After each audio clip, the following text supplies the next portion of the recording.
Wojciech, en fait, à l'origine, là, c'est une histoire vraie.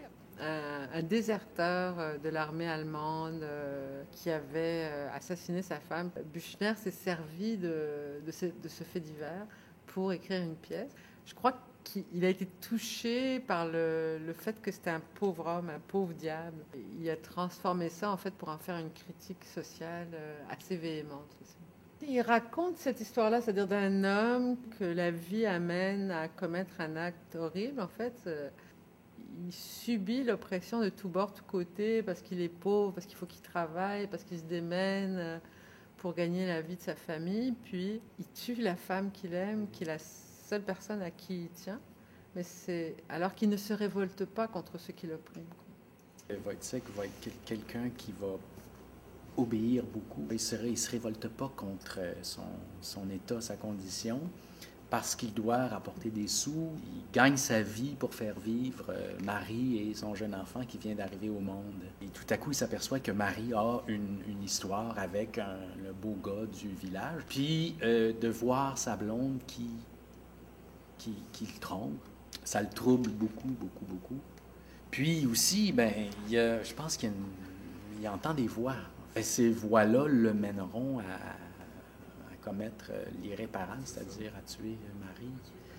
Il y a des moments où on dirait qu'il trouve la commande très, très lourde, où il se dit, mais bon Dieu, est-ce que je dois le faire? Est-ce que c'est ça qu'il faut que je fasse? Il y a un terrain émotif très, très fragile. Je vais essayer de faire vivre ce Wojciech-là, de faire vivre ce personnage-là avec ses contradictions, ses méandres, pour que ce soit juste révélé. Lui, elle, le diable. C'est ça. Vaudrez-vous tourner? Pourquoi Dieu éteint pas le soleil? Il ferait noir. On pourrait se vautrer les uns sur les autres, copuler, mord les femelles comme des bêtes.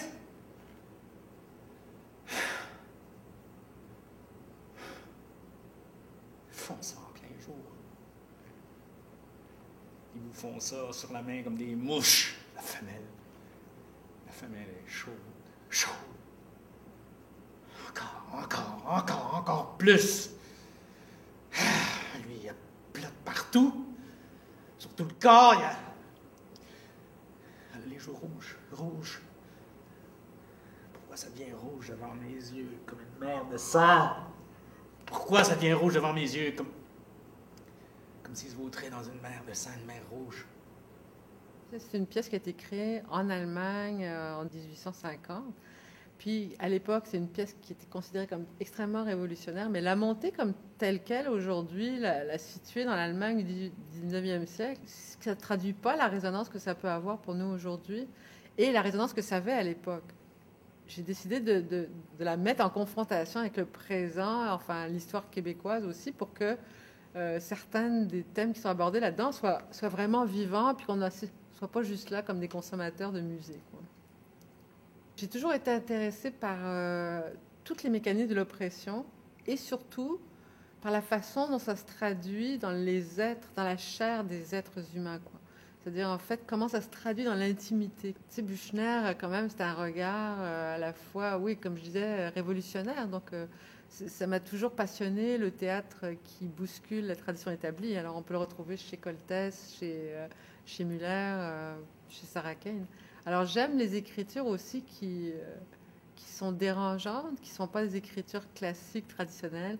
La pièce de Büchner est fragmentée, est éclatée. Elle annonce déjà le théâtre contemporain. Elle est loin de toute explication psychologique, de tout écartèlement des entrailles. Ça, j'adore ça.